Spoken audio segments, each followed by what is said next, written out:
நாம் ஆண்டவரை ஏற்றுக்கொண்ட பிறகு நம்முடைய விசுவாச வாழ்க்கை துவங்குகிறது, விசுவாச ஓட்டம் துவங்குகிறது. இதெல்லாம் நமக்கு தெரியும் இல்லைங்களா? நம்முடைய விசுவாச பாதையில விசுவாசத்தை ஆண்டவர் துவக்குகிறார். அந்த பாதையில நாம் நடந்து போகிறோம். சிலர் ஓடுகிறார்கள், சிலர் ஒரு சில இடங்களில் அமர்ந்து விடுகிறார்கள், சிலர் திரும்பவும் பார்த்து பின்னாடி பார்த்து போய்விடுகிறார்கள். ஆனா நாம் உட்கார்ந்து இருக்கிற நாம் நம்முடைய விசுவாச வாழ்க்கையில ஆண்டவர் துவக்கி வைத்த விசுவாசத்தை பிடித்துக் கொண்டு அந்த விசுவாசம் வளரும்படி கிரியைகளை நடப்பித்து பரலோகத்தை நோக்கி பார்த்து நம்முடைய ஓட்டத்தை தொடர்ந்து ஓடிக்கொண்டிருக்கிறோம். ஆமென்.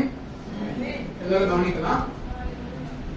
இப்போ இன்றைக்கு நாம் பார்க்க போகிறது ஒரு கழுகு பார்வை, ஈகிள்ஸ் வியூ சொல்லுவாங்க. கழுகு என்ன பண்ணுமா, மேல பறந்து போய் தன்னுடைய தான் சாப்பிட போகிற ஜந்து எதுவா இருக்கு, ஏதாவது இருக்குமா அப்படின்னு சொல்லிட்டு மேல இருந்து அசைவுகளை பார்க்குமா. கவனிக்கலாம். அதுக்கு ஒரு பெரிய ஏரியாவுடைய வியூ, கண்ணோட்டம் அது தெரியும் கழுகுக்கு. அதுதான் கழுகு பார்வை அப்படின்னு சொல்றாங்க. அப்போ நம்முடைய விசுவாச வாழ்க்கையை ஒரு கழுகு மேல ஏறி பார்த்துச்சுன்னா எப்படி இருக்கும்? அதாவது நாமே நம்முடைய விசுவாச ஓட்டத்தை மேலிருந்து ஒரு பிக் பிக்சர், ஒரு பெரிய வரைபடமாக, ஒரு மேப்பாக நாம் பார்த்தோம் என்றால் அது எப்படி இருக்க வேண்டும், எப்படி இருக்கிறது என்று இன்றைக்கு நாம் யோசித்து பார்க்கலாம், ஆராய்ந்து பார்க்கலாம். முதலாவதாக நாம் படிக்க வேண்டிய வேத பகுதி ஆதியாகமம் 1வது வசனம், 1வது அதிகாரம் 27வது வசனத்திலிருந்து நான் படிக்கிறேன், எடுத்துக்கொள்ளுங்க. நான் இன்னும் தலைப்பை பத்தி சொல்லவே இல்லை. இப்ப நான் என்ன சொன்னேன்? நம்முடைய விசுவாச வாழ்க்கையை மேலிருந்து ஒரு கண்ணோட்டமாக பார்த்தோம்னா, ஈகிள்ஸ் வியூ, கழுகு பார்வையாக பார்த்தோம் என்றால் அந்த வாழ்க்கை எப்படியாக காணப்பட வேண்டும் அப்படின்னு சொல்லிட்டு சொன்ன தலைப்பு. இந்த பகுதியை படித்த பிறகு நான் சொல்றேன். நான் படிக்கிறேன். ஆதியாகமம் 1வது அதிகாரம் 27வது வசனம். தேவன் தம்முடைய சாயலாக மனுஷனை சிருஷ்டித்தார். கவனிக்கிறீங்களா? தம்முடைய சாயலாக சிருஷ்டித்தார். நமக்கு இருக்கிறது என்ன சாயல்? தேவனுடைய சாயல்.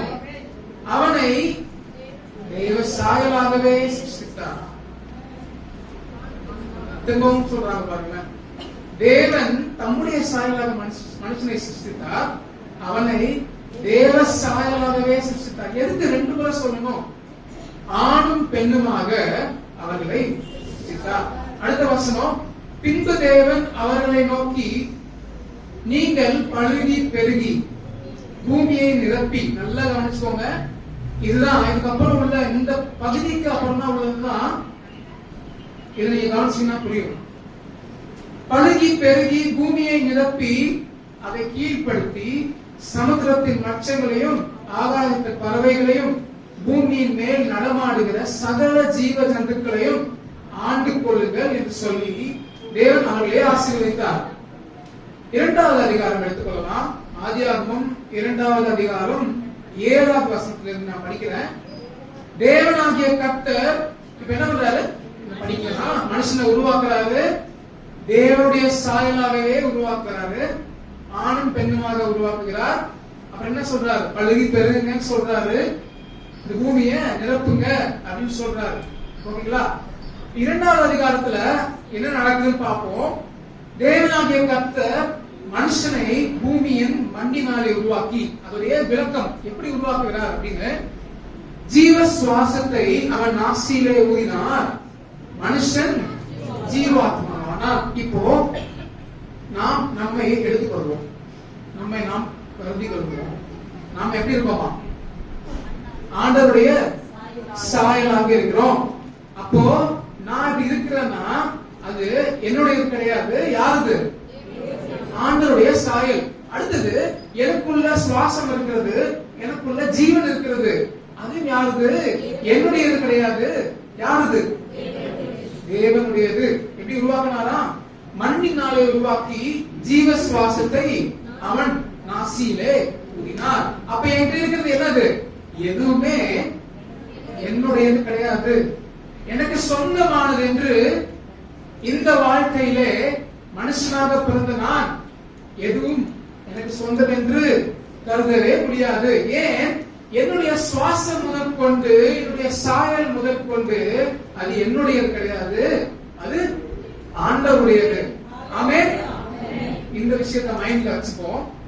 தொடர்ந்து படிச்சோம்னா, தேவனாகிய கர்த்தர் பார்வைக்கு அழகும் புசிப்புக்கு நலமுமான சகல விருட்சங்களையும் தோட்டத்தின் நடுவிலே ஜீவ விருட்சத்தையும் நன்மை தீமை அறியத்தக்க விருட்சத்தையும் பூமியிலிருந்து உழைக்கப்படுகிறார்.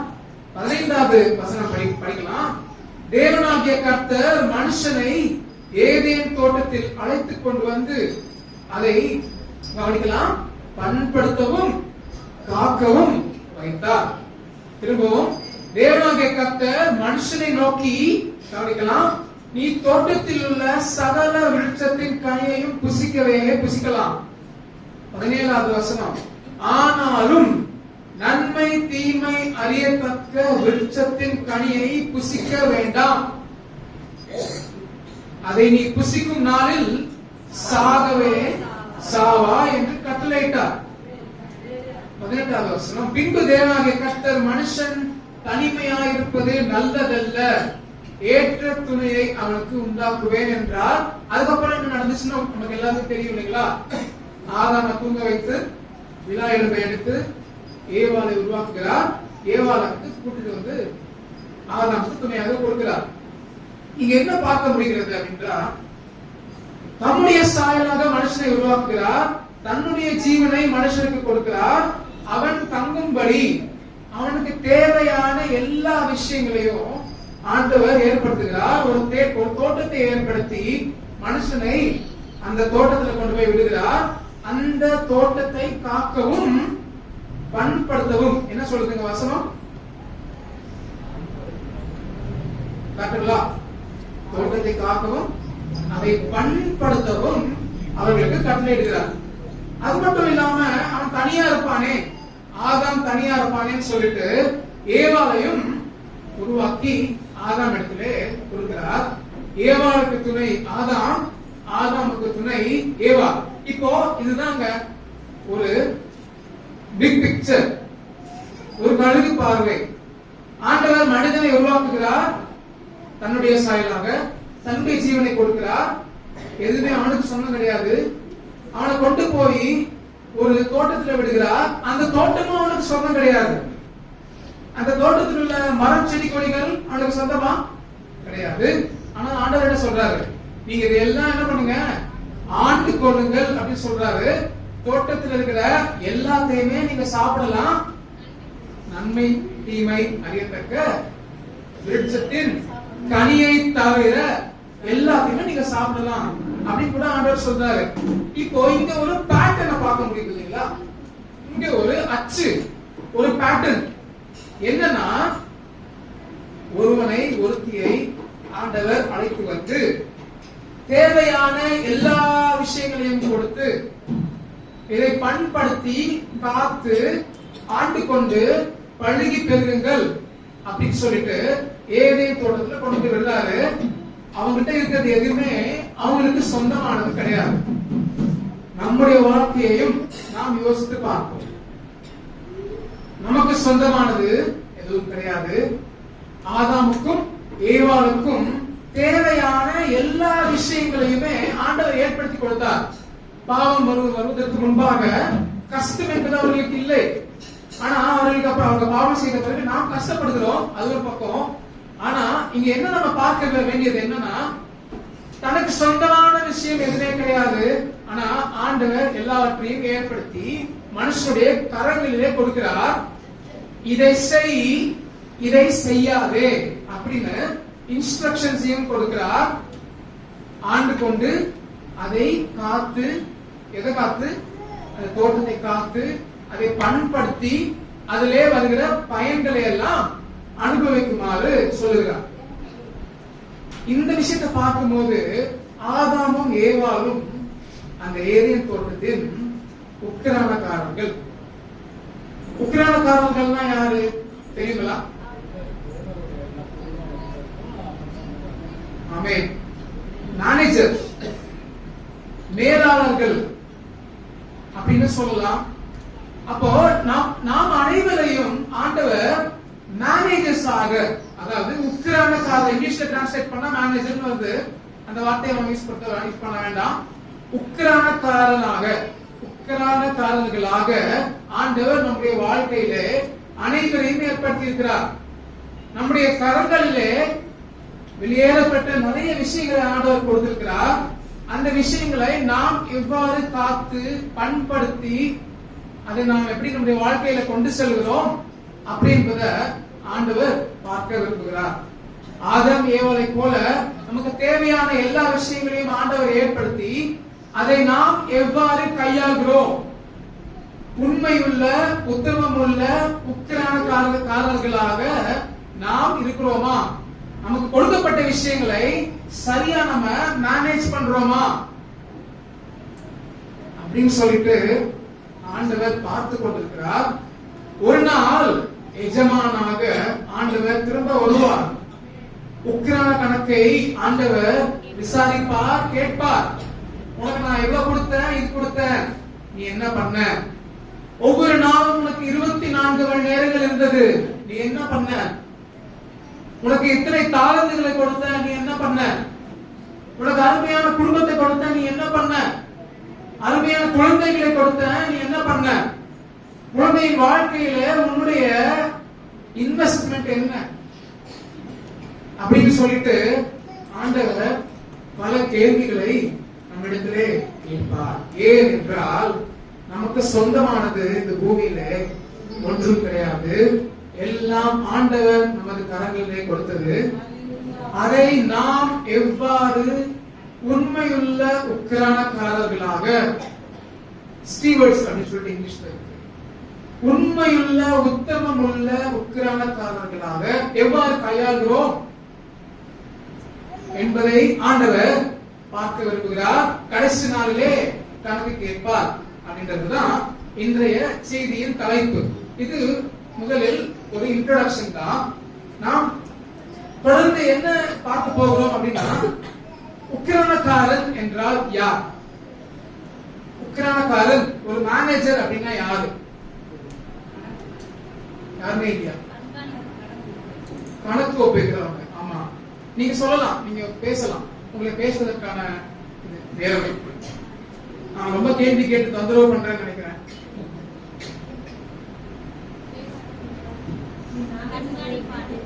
எல்லாவற்றையும் மேனேஜ் பண்ற ஒரு ஆளு உக்கிரானக்காரன். வேற உங்களுக்கு தெரிஞ்சதெல்லாம் சொல்லலாமே. உங்களுக்கு தெரிஞ்சது சொல்லுங்களேன். இப்ப காணாவூர் கல்யாணம் இருந்தது, கல்யாணத்தை மேனேஜ் பண்றதுன்னு ஒருத்தர் இருந்தார் இல்லையா? ராட்சரசம் வந்து தொழில் பட்ட பிறகு யார்கிட்ட போய் கேள்வி கேட்டாங்க? யார்கிட்ட கேள்வி கேட்பாங்க? மேனேஜர் தான் கேட்பாங்க. என்னப்பா சாப்பாடு காலி ஆயிடுச்சு, என்னப்பா திராட்சரசம் காலி ஆயிடுச்சு கேட்பாங்க இல்லைங்களா? ஆமே, தெரிஞ்சது சொல்லலாமே. எலியாசர் ஒரு எக்ஸாம்பிள் உக்கிரானக்காரனுக்கு. ஆபிரகாமுடைய மேனேஜர் அவர். உத்தரவாதி, கரங்களிலே கொடுக்கப்பட்ட விஷயங்களுக்கு நிர்வாகம் செய்கிறவர்கள் உக்கிரானக்காரர்கள். சொல்லலாம், நீங்க உங்களுக்கு தெரிஞ்சது சொல்லலாம். ரெஸ்பான்சிபிலிட்டி இருக்கு. உக்கிரானக்காரன் ரெஸ்பான்சிபிள் பர்சன் இருக்காம இருக்கலாம், ஆனால் அவர்கள் கரங்களிலே பொறுப்பு கொடுக்கப்பட்டிருக்கிறது. பல வகையான பொறுப்பு கொடுக்கப்பட்டிருக்கிறது. வேற சொல்லலாமே, உங்களுக்கு தெரிஞ்சது நீங்க சொல்லலாம். எல்லாமே கரெக்ட் தான். கண்காணிப்பாளர் கரெக்ட். எல்லா விஷயத்தையும் கரங்கள்ல கொடுக்கப்பட்ட விஷயங்கள். ஆடு கொடுத்துருக்காங்களா? 100 ஆடு, 100 ஆடு கரெக்டா இருக்குதா அப்படின்னு பாக்குற கண்காணிப்பாளர். வேற சரி, இன்னும் நான் கேள்வி கேட்டு உங்களெல்லாம் கஷ்டப்படுத்த தூய தமிழ்ல சொல்றேன். உக்கிரானக்காரன் முதலாவதாக ஒரு ஊழியர் தன்னுடைய எஜமானுக்கு, உக்கிரானக்காரன் எந்த விஷயம் செஞ்சாலும் சரி, அவன் ஒரு ஊழியன், ஒரு சர்வன்ட், ஒரு வேலைக்காரன். கரெக்டுங்களா? நாமும் நம்முடைய எஜமானுக்கு உக்கிரானக்காரர்களாக இருக்கிறோம். நமக்கு கொடுக்கப்பட்ட விஷயங்களை கண்காணித்து பாதுகாத்து ஆண்டவருக்கு முன்பாக அதை காண்பிக்கிற ஊழியக்காரராய், வேலைக்காரராய் ஆண்டவருக்கு முன்பாக நாம் காணப்படுகிறோம். நம்முடைய விசுவாச ஓட்டத்திலே நாம் உக்கிரானக்காரர்கள். ஆமென். நாம் அனைவரும் ஊழியக்காரர்கள். ஆண்டவருக்கு ஃபுல் டைமா நம்ம ஊழியம் செஞ்சாதான் ஊழியம் செய்யறது இல்ல. நாம் அனைவரும் நம்முடைய விசுவாச வாழ்க்கையிலே, ஆமா, எஸ்பெஷலா சபையாகிய சரீரத்துல ஆண்டவர் ஊழியக்காரர்களை ஏற்படுத்தி இருக்கிறார். ஆனா நாம் அனைவரும் என்னங்க, ஆண்டவருக்கு முன்பாக ஆசாரியரும் லேவியருமாய் ராஜாக்களுமாய் இருக்கிறோம். ஆமென். எல்லாம் கவனிக்கிறீங்களா? போர் அடிக்குதா? போர் அடிக்குதுன்னு சொல்றா கேட்கிறோம்.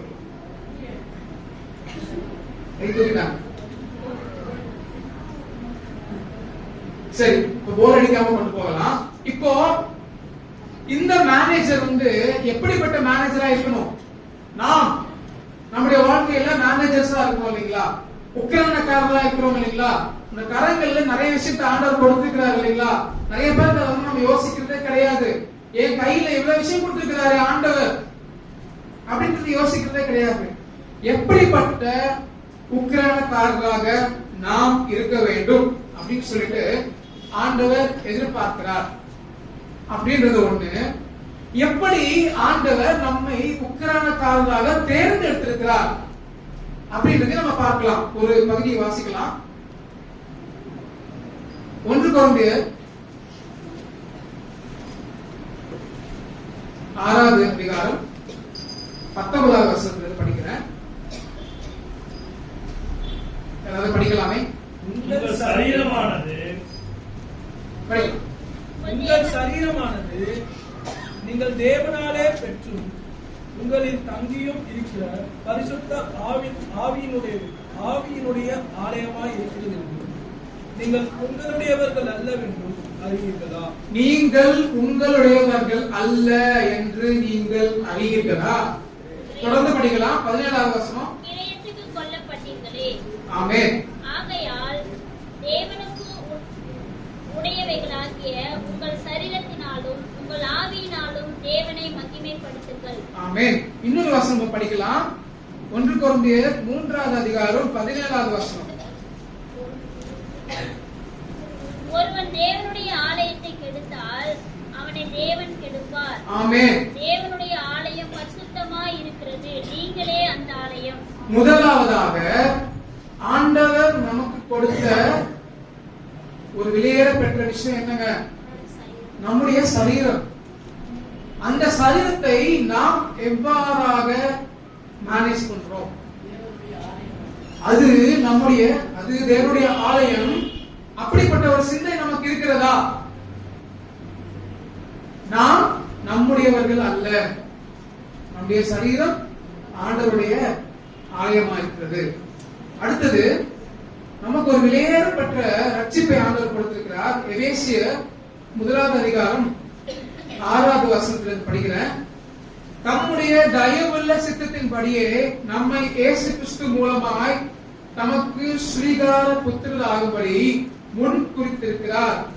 அவருடைய கிருபையின் ஐஸ்வர்யத்தின்படியே இவருடைய ரத்தத்தினாலே பாவ மன்னிப்பாகிய மீட்பு இவருக்குள் நமக்கு உண்டாயிருக்கிறது. அடுத்த விலையேற பெற்ற விஷயம் நமக்கு என்ன கிடைச்சிருக்குன்னா, பாவ மன்னிப்பாகிய மீட்பு. அதனால நம்ம என்ன சொல்றோம்? நான் ரட்சிக்கப்பட்டவன் அப்படின்னு சொல்றோம். அதை பவுல் எப்படி கம்பேர் பண்றாருன்னு பாருங்களேன். 2 கொரிந்தியருக்கு எழுதின நிருபம், 2வது நிருபம் 4வது அதிகாரம் 7வது வசனம். ஆமென். இந்த மகத்துவமுள்ள வல்லமை எங்களால் உண்டாயிராமல் தேவனால் உண்டாயிருக்கிறது என்று விளக்கும்படி இந்த பொக்கிஷத்தை மண்பாண்டங்களிலே பெற்றிருக்கிறோம். நம்முடைய சரீரம் ஆண்டவர் கொடுத்துதான் மண்ணினால உருவாக்கினாரு. இந்த மண் பாண்டமாகிய இந்த சரீரத்துல ஆண்டவர் தன்னுடைய சுவாசத்தை கொடுத்திருக்கிறார். அந்த சுவாசமும் நம்முடையது கிடையாது. நம்மை பழைய வாழ்க்கையிலிருந்து தேர்ந்தெடுத்து சொன்னீங்களா எப்படி தேர்ந்தெடுத்திருக்கிறார்? தம்முடைய தயவுள்ள சித்தத்தின்படி எபேசியர்ல படிச்சோம். நம்மை இயேசு கிறிஸ்து மூலமாய் நமக்கு சுவிகார புத்திரராகும்படி. சுவிகார புத்திரம் அப்படின்னா சொந்த பிள்ளை. ஆமென். சுவிகார புத்திரராகும்படி முன் குறித்திருக்கிறார். நாம இங்க உட்கார்ந்து இருக்கிறவங்க எல்லாருமே ஒரு சமயத்துல வாழ்க்கையில யோசிக்கலாம், என் வாழ்க்கை என்ன, இதற்கு இப்படி இருந்திருக்கு, இதுக்கு மேல என்ன அப்படின்னு யோசிக்கலாம். நிறைய சூழ்நிலைக்குள்ள நம்ம கடந்து போகலாம். ஆனா அந்த சூழ்நிலையில நாம் நினைத்துக் கொள்ள வேண்டியது என்ன என்றால், தேவனுடைய சாயலிலே ஆண்டவர் என்னை உருவாக்கி இருக்கிறார். அவருடைய சுவாசத்தை எனக்கு கொடுத்திருக்கிறார். பொறுப்புகளை கொடுத்திருக்கிறார். முதலாவதாக என்னுடைய சரீரம், அடுத்து நம்முடைய பழைய வாழ்க்கையிலிருந்து நம்மை காப்பாற்றி முன் குறித்து அவரின் அறிகிற அறிவிலே நம்மை கூட்டி சேர்த்திருக்கிறார். ஆமென். இந்த மீட்பு அவர் மூலமாய் நமக்கு உண்டாயிருக்கிறது. தொடர்ந்து இந்த களிமண் பாத்திரத்திலே சொல்லுது, மண் பாண்டத்திலே இந்த பொக்கிஷமாகிய ரட்சிப்பை, பாவ மன்னிப்பை, மீட்பை ஆண்டவர் நமக்கு கொடுத்திருக்கிறார். ஆமென். எத்தனை பேர் ஃபாலோ பண்றீங்க? இதுவரைக்கும் என்ன சொன்னா? ஆமென். இதுவரைக்கும் என்ன நம்ம பார்த்தோம்னா, நமக்கு உரியது எல்லாம் நமக்கு உரியது கிடையாது. நான் ரொம்ப கேர்ஃபுல்லா பொத்தி பொத்தி வைத்திருக்கிற பொருட்கள் நமக்கு உரியது கிடையாது. நம்முடைய சரீரமே நமக்கு உரியது கிடையாது. அது ஆண்டவருக்கு உரியது. ஆமென். நம்மை ரட்சித்து இருக்கிறார். அந்த ரட்சிப்பு அவர் கொடுத்தது. எப்படி கொடுத்தாராம்? முன் குறித்து நம்மை ரட்சித்திருக்கிறார். நாம் அனைவரையும் ஒன்று சேர்த்திருக்கிறார். ஆமென். அப்போ எப்படி முன் குறித்திருக்கிறார், எப்படி நமக்கு பொறுப்புகளை கொடுத்திருக்கிறார் அப்படின்னு சொல்லிட்டு நம்ம பார்க்கலாம். ஒரு வசனம், மத்தேயு 25வது அதிகாரம் 14வது வசனமும் 15வது வசனம் நான் படிக்கிறேன். அன்றியும் கவனிக்கலாம். நான் சொன்னேனே உங்களுக்கு, நாம் அனைவரையும் ஆண்டவர் எப்படி தேர்ந்தெடுத்திருக்கிறாரு? உக்கிரானக்காரராக தேர்ந்தெடுத்திருக்கிறார். எப்படி உக்கிரானக்காரர்கள் என்று தேர்ந்தெடுத்தார்? இப்ப நம்ம வீட்டுல ஒரு விஷயம் பண்ணணும், ஒரு கல்யாணம் நடத்தணும் அப்படின்னா நம்ம என்ன பண்ணுவோம்? நம்ம எல்லாரும் பண்ணுவோமான்னு தெரியல, நம்மளே நடத்திடுவோம். ஆனா ஒரு சிலர் என்ன பண்ணுவாங்களாம், கல்யாணம் நடத்துறதுக்குன்னு சொல்லிட்டு ஒரு ஒரு குரூப் இருக்கு, அவங்கள போய் அணுகி எங்க கல்யாணத்தை நடத்தி கொடுங்க, சாப்பாட்டுல இருந்து பந்தல் போடுறதுல இருந்து எல்லாத்தையும் அவங்க மேனேஜ் பண்ணிப்பாங்க. நம்ம எப்படி அவங்க தேர்ந்தெடுப்போம்? அவங்களுடைய கேப்பபிலிட்டி என்ன, அவங்களுடைய திறமை என்ன, அவங்களுடைய எக்ஸ்பீரியன்ஸ் என்ன, எல்லாம் பார்த்து தானே ஒரு பொறுப்பை கொடுப்போம். ஒரு வேலைக்கு செல்கிறோம், இன்டர்வியூக்கு சொல்றோம்னா எப்படி தேர்ந்தெடுக்கிறாங்க? என்னால முடியுமா, இந்த வேலையை செய்ய முடியுமா அப்படின்னு பார்த்துதான் தேர்ந்தெடுப்பாங்க இல்லையா?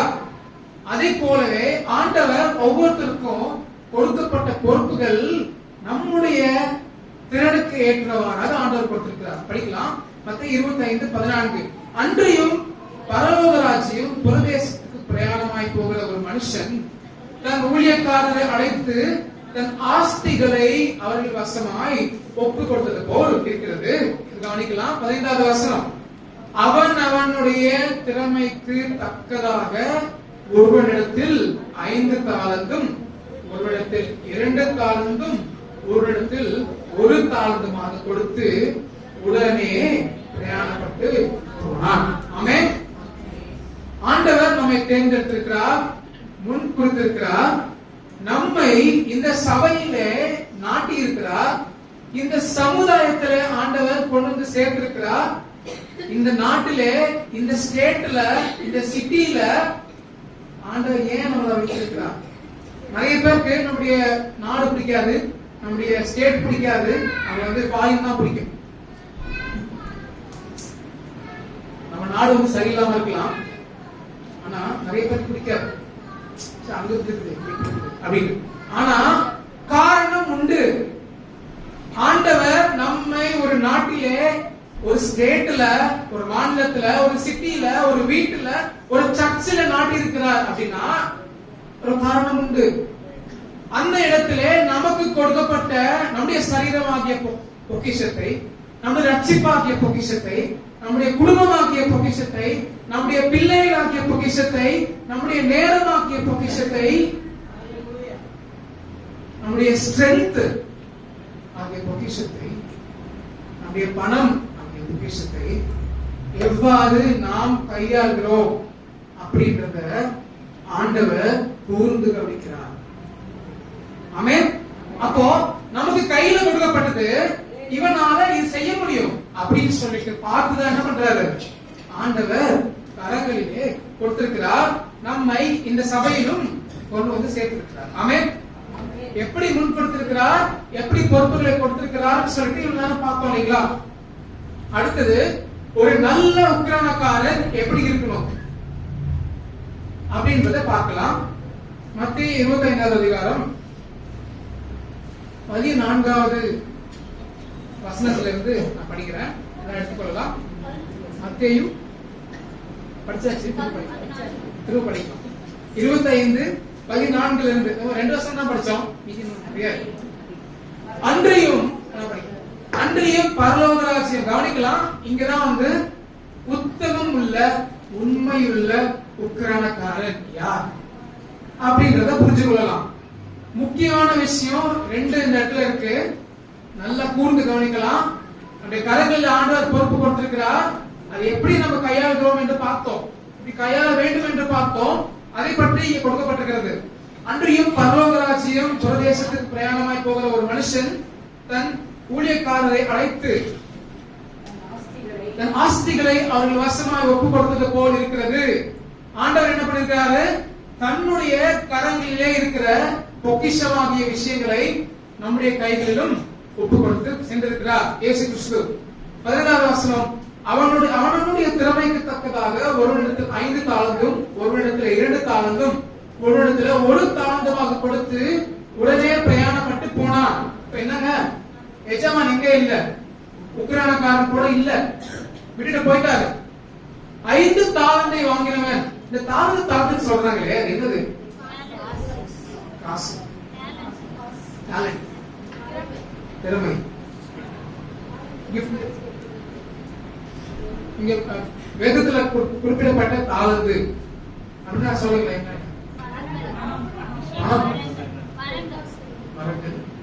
நிறைய விஷயங்கள் நம்ம வந்து ஒப்பிடலாம் இந்த தாலந்து கூட. ஆக்சுவலா இந்த தாலந்து அப்படின்னா 20 வருடத்திற்கான சம்பளம். ஒரு மனுஷன் அந்த காலத்துல 20 வருஷம் வேலை செஞ்சாங்கன்னா எவ்வளவு சம்பளம் இருக்குமோ, எவ்வளவு காசு இருக்குமோ, எவ்வளவு பணம் இருக்குமோ, அந்த பணத்தை அப்படியே ஒரு நோட்டுல கொடுத்தா அதுதான் வந்து என்னங்க, 1 தாலந்து. அப்ப 5 தாலந்துன்னா என்னங்க, 100 வருஷத்துக்கான சம்பளம். ஓகேங்களா? நானும் மேக்ஸ்ல ஈக்கலாம்.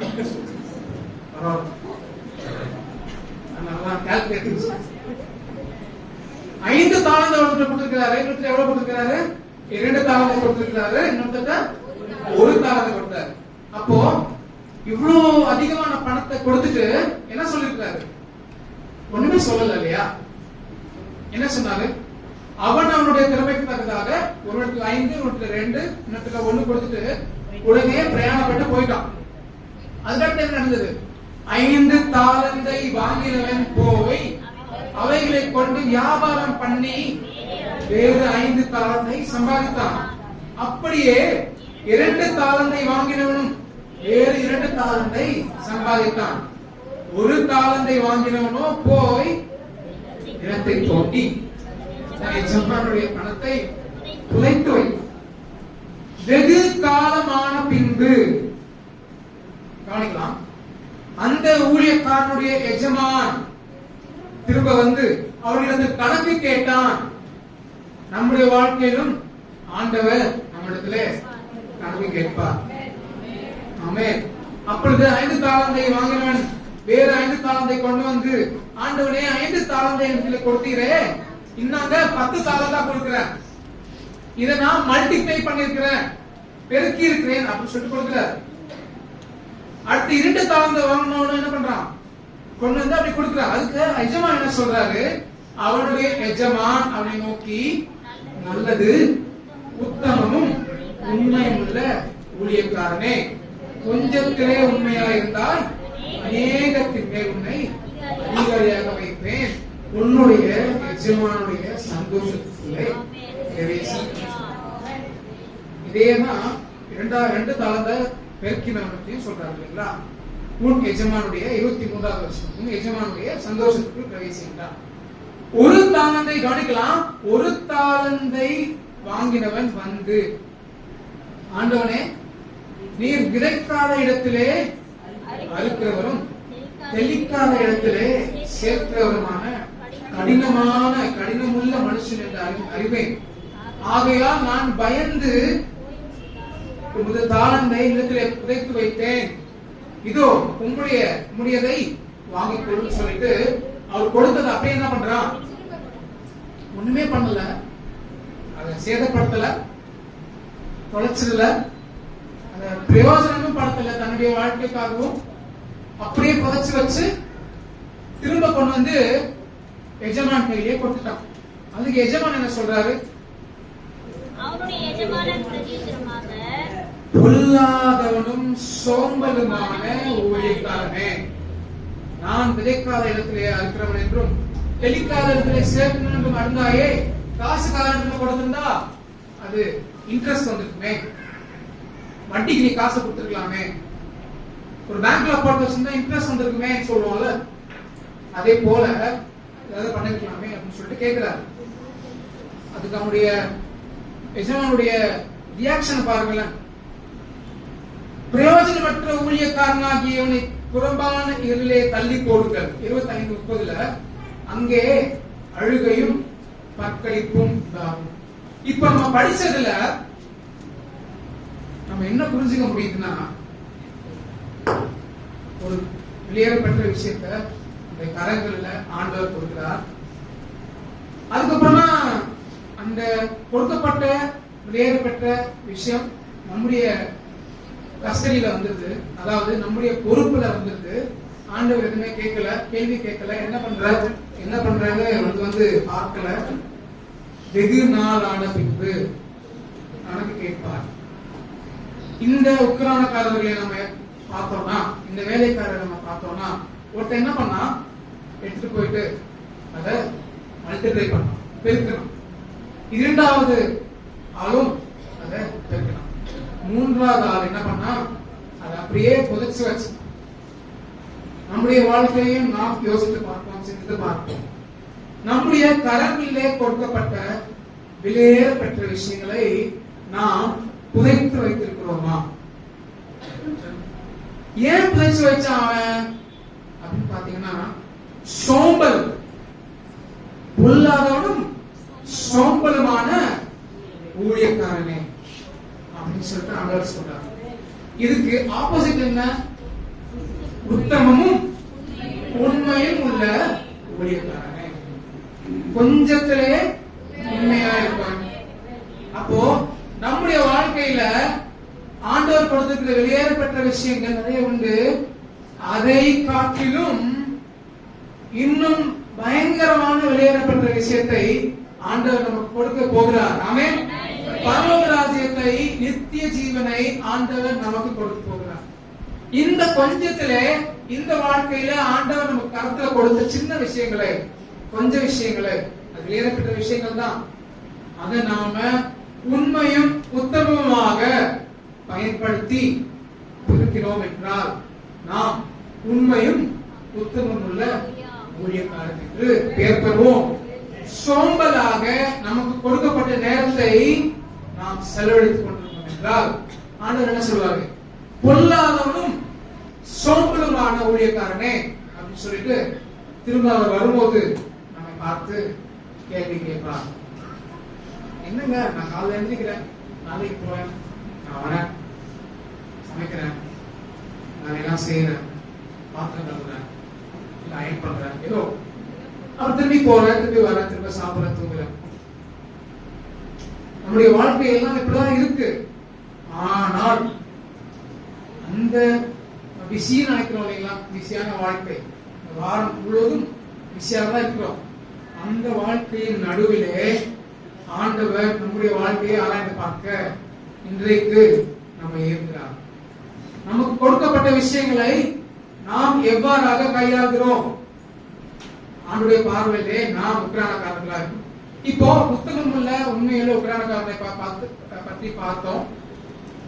பொல்லாதவனும் சோம்பலுமான ஊழியக்காரனை பத்தியும் உக்ரானக்காரனை பத்தியும் பார்த்தோம். அவனுக்கு கிடைச்சது என்னங்க? தண்டனை. எப்படிப்பட்ட தண்டனை? அழுகையும் பற்படிப்பும் உள்ள.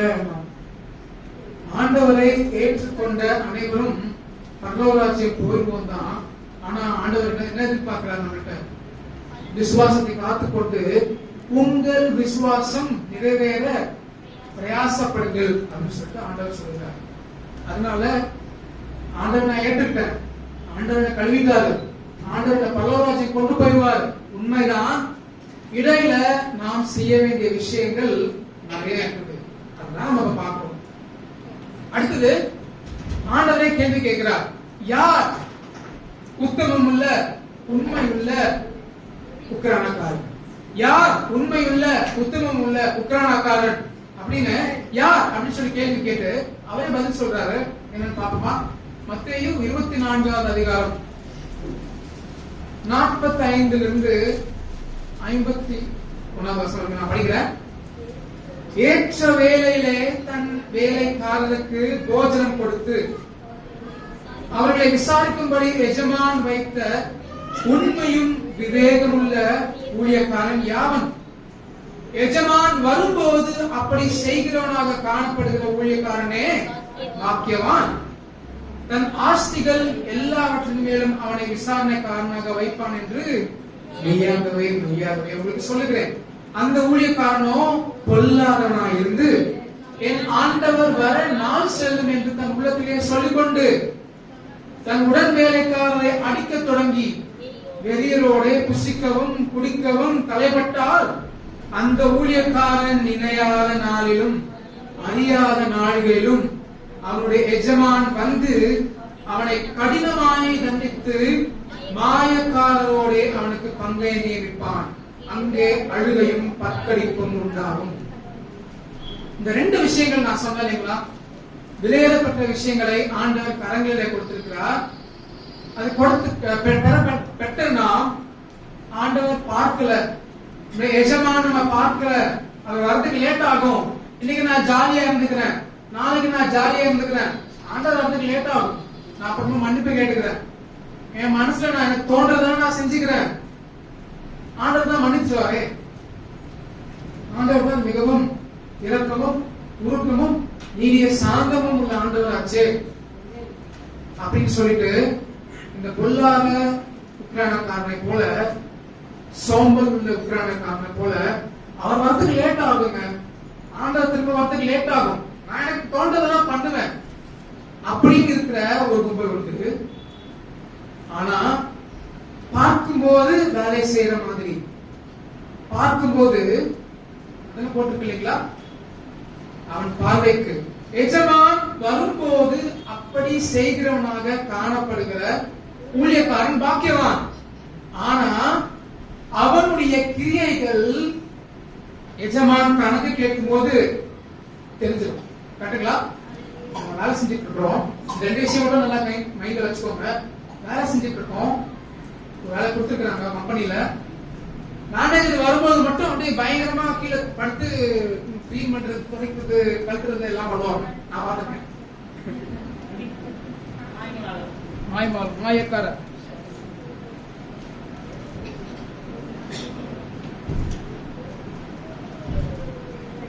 இந்த மாதிரி மாயக்காரனான ஊழியக்காரர்கள் இருக்கிறாங்க. என்ன பண்றாங்க?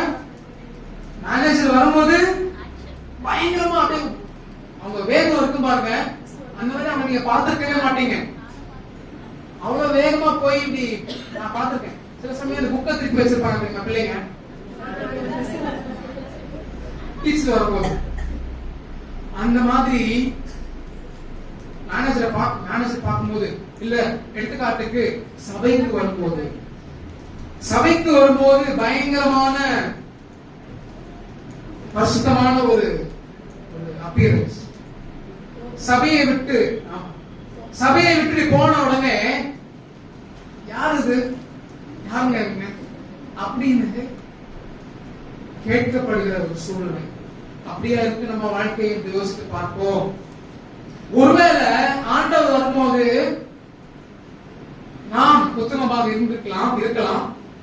வசனம் அப்படி சொல்லுது, அவர் வரும்போது உத்தமமாய் காணப்படுகிறவன் பாக்கியவான். ஆனால் ஆண்டவர் கேட்பாரு, ஏப்பா உங்கள்கிட்ட 5 தாளந்து கொடுத்தேன், என்ன பண்ண? அங்க தெரிஞ்சிடும்ல. வரும்போது நல்ல ஆக்ஷன் காமிச்சோம்னா ஓகே பாக்கியவான், நீ நல்ல வேலை செய்யற பயங்கரமா அப்படின்னு தோன்றும். ஆனால் ஆண்டவர் எக்கால சத்தத்தோடு மேகத்துல தூதரோடு வரும்போது, ரகசிய வகையில வரும்போது நாம் எடுத்துக்கொள்ளப்படுவோமா? நாம் ஆயத்தமாக இருக்கிறோமா? விழித்திருக்கிறோமா என்று நாம் சிந்தித்துக் கொள்வோம். எல்லோருக்கும் முன்பாக ஒரு வேஷம், நம்முடைய ரகசிய வாழ்க்கையிலே ஒரு வேஷம் இல்ல உண்மை. இப்படிப்பட்ட வாழ்க்கை நமக்கு காணப்படும் என்றால் கடைசி நாளிலே நாம் சொல்லுகிற எல்லா விஷயங்களுக்கும், நாம் செய்கிற எல்லா கிரியைகளுக்கும் கணக்கு ஒப்புவிக்கும் போது 5 தாளந்துக்கான கணக்கு நமக்கு இருக்காது. நம்ம டிராமா போடலாம், நடிக்கலாம், பரிசுத்தவான் போல காணப்படலாம் மற்றவர்கள் முன்பாக. ஆனா ஆண்டவர் கேள்வி கேட்கும் போது கையில ஒண்ணுமே இருக்காது காண்பிப்பது. இந்த 2 விஷயங்கள், முதலாவதாக கொடுக்கப்பட்ட பொக்கிஷங்களை பாதுகாத்து ஏதேன் தோட்டத்தில் என்ன பண்ணலாம், பண்படுத்தி பாதுகாத்து அதை பெருக்கணும். முதல் விஷயம் பண்படுத்தி பாதுகாக்கணும். 2வது விஷயம் பெருக்கணும். உக்கிரானக்காரன் செய்ய வேண்டிய மிக முக்கிய 2 விஷயங்கள் இதுதான். பண்படுத்தி பாதுகாக்கிறேன்னு சொல்லி புதைச்சு வச்சுட்டோம்னா கடைசி நாள்ல கணக்கு கொடுக்கணும். டிராமா காமிக்கிற மாதிரி நம்ம இருந்து அவர் வரும்போது வேலை செய்யற மாதிரி இருந்தோம்னாலும் கொடுக்கணும். ஆண்டவர் என்ன கையில கொடுத்திருக்கிறார் என்பதை நாம் யோசித்து பார்ப்போம்.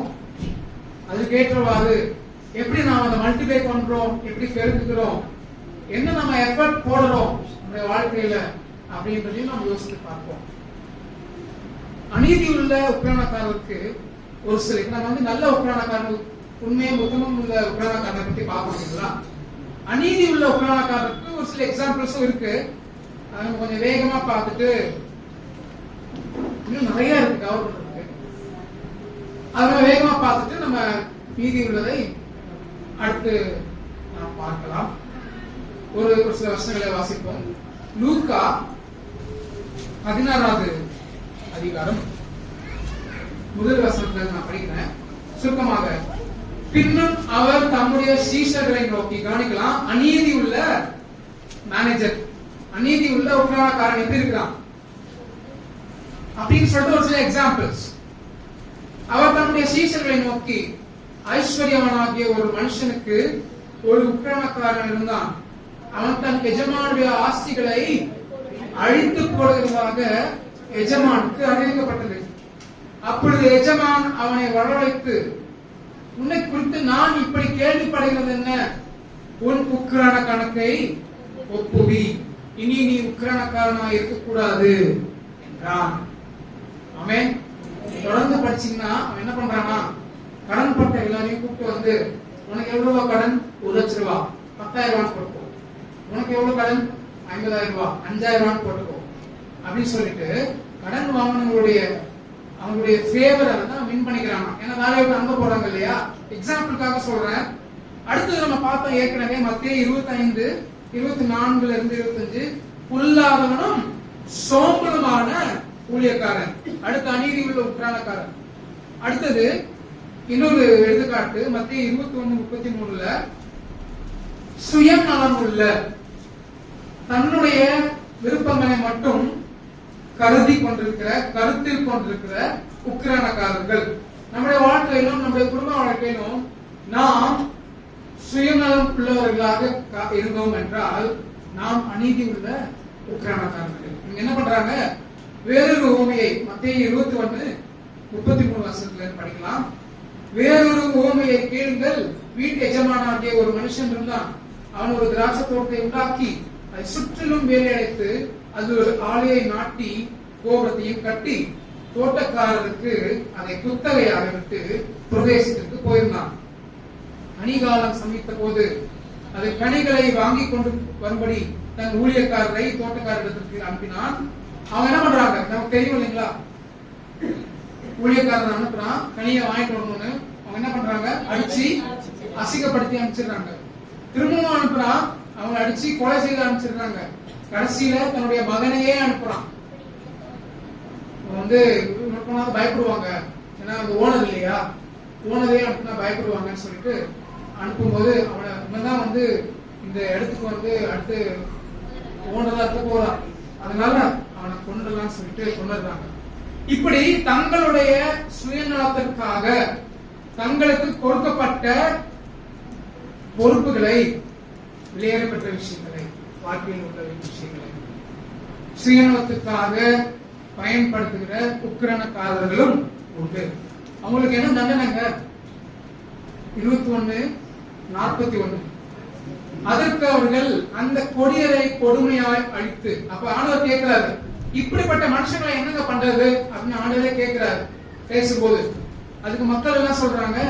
அதற்கு அவர்கள் அந்த கொடியரை கொடுமையாய் அழித்து ஏற்ற காலங்களில் தனக்கு கனிகளை கொடுக்கத்தக்க வேறே தோட்டக்காரனிடத்தில் திராட்சை தோட்டத்தை குத்தகையாக கொடுப்பார் என்றார்கள்.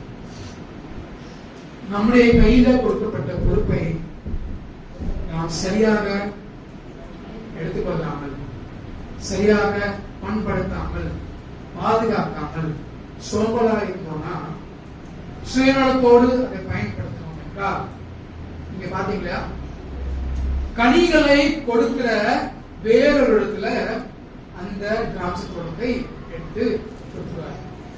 அதே போலவே நம்முடைய வாழ்க்கையிலும் கனி கொடுக்கிறவர்களா இருக்க நாம் ஜாக்கிரதை உள்ளவர்களா இருக்க வேண்டும். கனி கொடுக்கலன்னா வேற அதுக்கே கோடரியானது வைக்கப்பட்டிருக்கிறதுன்னு சொல்றாங்க. அதனால கனி கொடுப்பது என்பது பெருக்கத்தை குறிக்கிறது, மல்டிப்ளை பண்றது குறிக்கிறது. ஆமென். இதுதான் நம்ம புரிஞ்சுக்கிட்டோம். அடுத்தது இன்னும் ஒரே ஒரு வசனத்தை நான் சொல்லி முடித்து விரும்புகிறேன். இன்னும் நிறைய இருக்கு, அடுத்து பார்க்கலாம். லூக்கா. சோ இப்போ நம்ம என்ன பார்த்தோங்க? நாம் ஆண்டுடைய பார்வையில உக்கிரனக்காரரா இருக்கிறோம். நம்முடைய கரங்கள்ல ஆண்டு நிறைய பொறுப்புகளை கொடுத்திருக்கிறார், குடும்பத்தை கொடுத்திருக்கிறார், வேலையை கொடுத்திருக்கிறார், மனைவி, புருஷன், பிள்ளைகள், வீடு, நிறைய விஷயங்களை கொடுத்திருக்கிறார். நம்முடைய சரீரமும் நமக்கு சொந்தமானது கிடையாது, அதை நாம் பாதுகாத்துக் கொள்ள வேண்டும். நிறைய பொறுப்புகள் உண்டு, பொக்கிஷங்களை ஆண்டு கொடுத்திருக்கிறார். அந்த வேலையில உண்மையும் உத்தமம் உள்ள ஊழியக்காரன் யாரு அப்படின்றத பார்த்தோம். எப்படி ஆண்டவர் ஒருத்தர் தேர்ந்தெடுத்து முன்குறித்து பொறுப்புகளை கொடுக்கிறார் அப்படின்றதையும் பார்த்தோம். உத்தமம் இல்லாத அநீதி உள்ள உக்கிரனக்காரன் யாருன்னு பார்த்தோம். இதுக்கு மேல நம்ம என்ன பண்றது அப்படின்னு கேள்வி கேட்டீங்கன்னா, என்னங்க பண்றது இதுக்கு மேல அப்படின்னு கேட்டீங்கன்னா, லூக்கா 21:34 படிக்கிறேன்.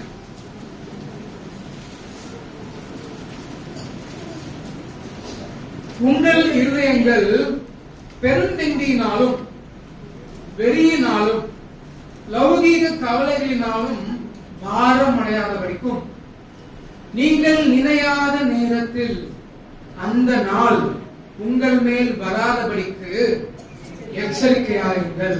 என்னங்க?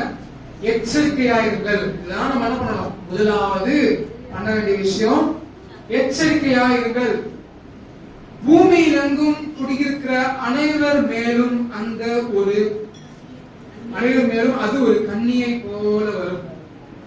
36வது வசனம். ஆகையால் இனி சம்பவிக்க போகிற இவைகளுக்கு எல்லாம் நீங்க தப்பி மனுஷகுமாரனுக்கு முன்பாக நிற்க பாத்திரவான்களாக எண்ணப்படுவதற்கு எப்பொழுதும் ஜெபம் பண்ணி விழித்திருங்கள். ஆமென். எச்சரிக்கையார்கள், ஜெபம் பண்ணி விழித்திருங்கள். இது ஒரு 5 நிமிடங்கள் தான்.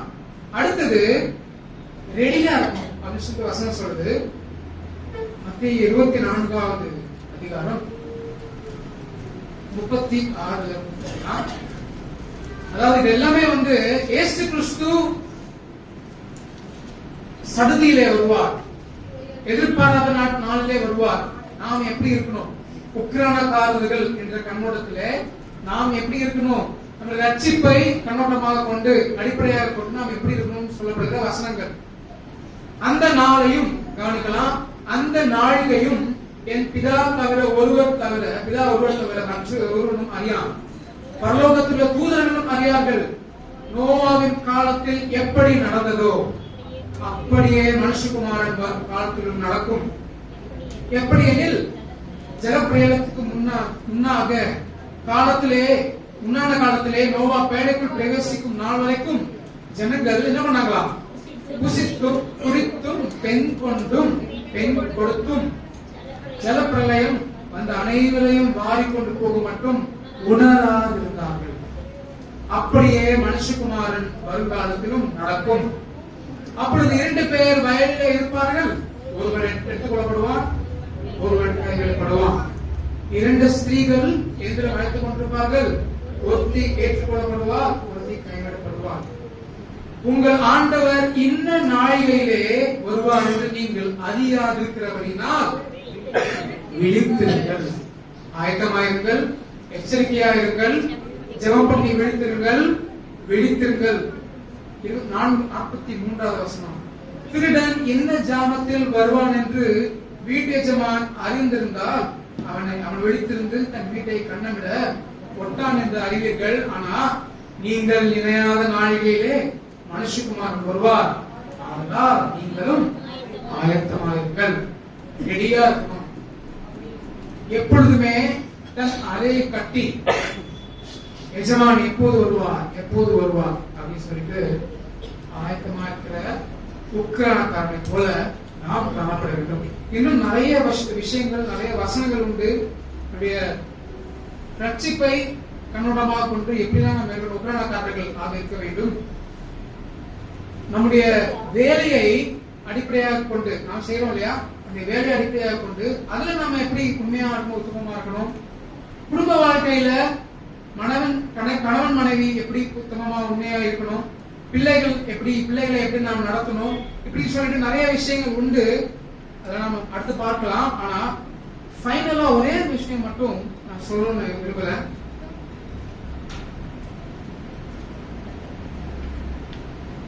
இதுதான் வந்து கன்க்ளூஷன். லூக்கா 12வது அதிகாரம் 35 படிப்போம். நமக்கு கொடுக்கப்பட்ட விலையேறப்பெற்ற காரியங்களை, நமக்கு கொடுக்கப்பட்ட பொறுப்புகளை நாம் பண்படுத்தி பாதுகாத்து பெருக பண்ணினால் ஆண்டவர் என்ன சொல்வார் அப்படின்னு பார்க்கலாம். எப்படி நாம் ஆயத்தமா இருந்தோம் என்றால், விழித்திருந்தோம் என்றால் ஆண்டவர் என்ன சொல்வார் அப்படின்னு பார்ப்போம். என்ன பண்ணுவார் நமக்கு அந்த பார்ப்போம். லூக்கா 12:35. உங்கள் அறைகள் கட்டப்பட்டதாயும், அப்படின்னா பெல்ட் போட்டு ரெடியா இருக்கிறது, அறைகள் கட்டப்பட்டதாயும் உங்கள் விளக்குகள் எரிகிறதாயும். நம்முடைய வாழ்க்கையில, நம்முடைய ஆவிக்குரிய வாழ்க்கையில வெளிச்சம், இயேசு கிறிஸ்துவின் வெளிச்சம் வாழ்க்கையில இருந்தா எரிகிறதாயும், தங்கள் எஜமான் கல்யாணத்திலிருந்து வந்து தட்டும் போது, கதவை தட்டும் போது உடனே அவருக்கு திறக்கும்படி எப்பொழுது வருவார் என்று காத்திருக்கிற மனுஷருக்கு ஒப்பாக இருங்கள். 37. எஜமான் வரும்போது விழித்திருக்கிறவர்களாக காணப்படுகிற ஊழியக்காரரே பாக்கியவான்கள்.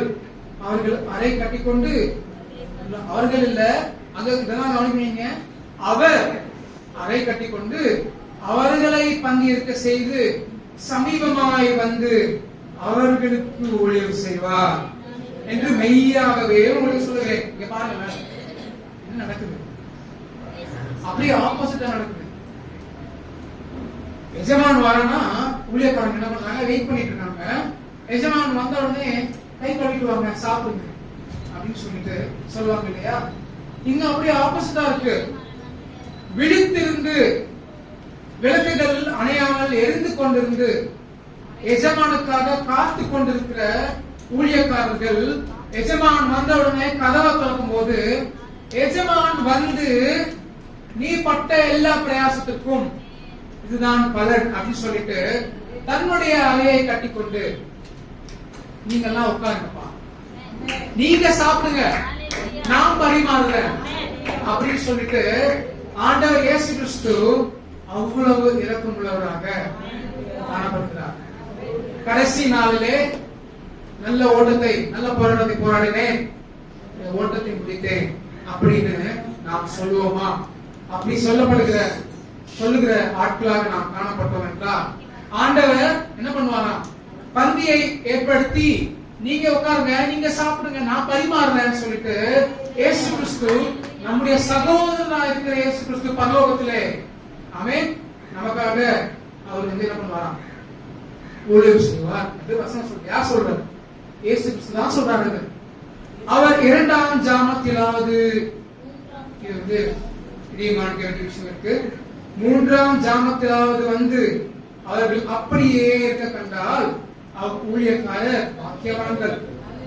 திருடன் இந்த நேரத்திலே வருவான் என்று வீட்டு எஜமானுக்கு தெரிந்திருந்தால் அவன் விழித்திருந்து தன் வீட்டை கண்ணமிட விடமாட்டான் என்று அறிந்திருக்கிறீர்கள். அந்தபடியே நீங்கள் நினையாத நேரத்தில் மனுஷன் வருவார். நீங்கள் ஆயத்தமாயுங்கள். ஆமென். அல்லேலூயா. இந்த கரங்களிலே நிறைய பொறுப்புகள் உண்டு. சபையில அனைவருக்கும் நிறைய பொறுப்புகள் உண்டு. ஒவ்வொருத்தருக்கும் சபையில இருக்கட்டும், வேலையில இருக்கட்டும், குடும்பத்தில இருக்கட்டும் நிறைய பொறுப்புகள் உண்டு. இதை பத்தில நம்ம நேரம் இருக்கும்போது அடுத்து பார்க்கலாம். அந்த பொறுப்புகள் எல்லாம் கண்ணும் கருத்துமாக, சோம்பல் இல்லாமல், பொல்லாத ஊழியக்காரனை போல் இல்லாமல், உண்மையும் உத்தமம் உள்ள ஊழியக்காரரை போல விழித்திருந்து, அவர் பார்க்க ஆண்டவர் பார்க்கல, நான் அதை பண்றேன் அப்படின்னு இல்லாம ஆண்டவர் பார்த்து கொண்டே இருக்கிறார். அவர் வரப்போகிறார் என்று விழித்திருந்து நம்முடைய ஒளி, நம்முடைய வெளிச்சம், ஆண்டவர் மேல் இருக்கிற நம்முடைய அன்பு, நம்முடைய விசுவாசம் குறையாமல், நம்முடைய அபிஷேகம் குறையாமல் நம்மை நாம் பாதுகாத்துக் கொண்டு நம்முடைய ரட்சிப்பு நிறைவேற நாம் பிரயாசப்பட்டு காத்திருந்தோம் என்றால் கடைசி நாளில் ஆண்டவர் வரும்போது நம்மை அழைத்து, நம்மை அமர செய்து அவர் நமக்கு பரிமாறுவார். ஆமென். அல்லேலூயா. அதனால நாம் அனைவரும் நம்முடைய வாழ்க்கையில உக்கிரானக்காரர்களாக இருக்கிறோம், மேலாளர்களா இருக்கிறோம், மேனேஜர்ஸா இருக்கிறோம். நம்முடைய கரங்களில பல பொறுப்புகளை ஆண்டவர் கொடுத்திருக்கிறார் என்பதை நம்முடைய சிந்தனையை கொண்டு நாம் இன்றைய நாளில் செயல்படுவோம். ஆமென்.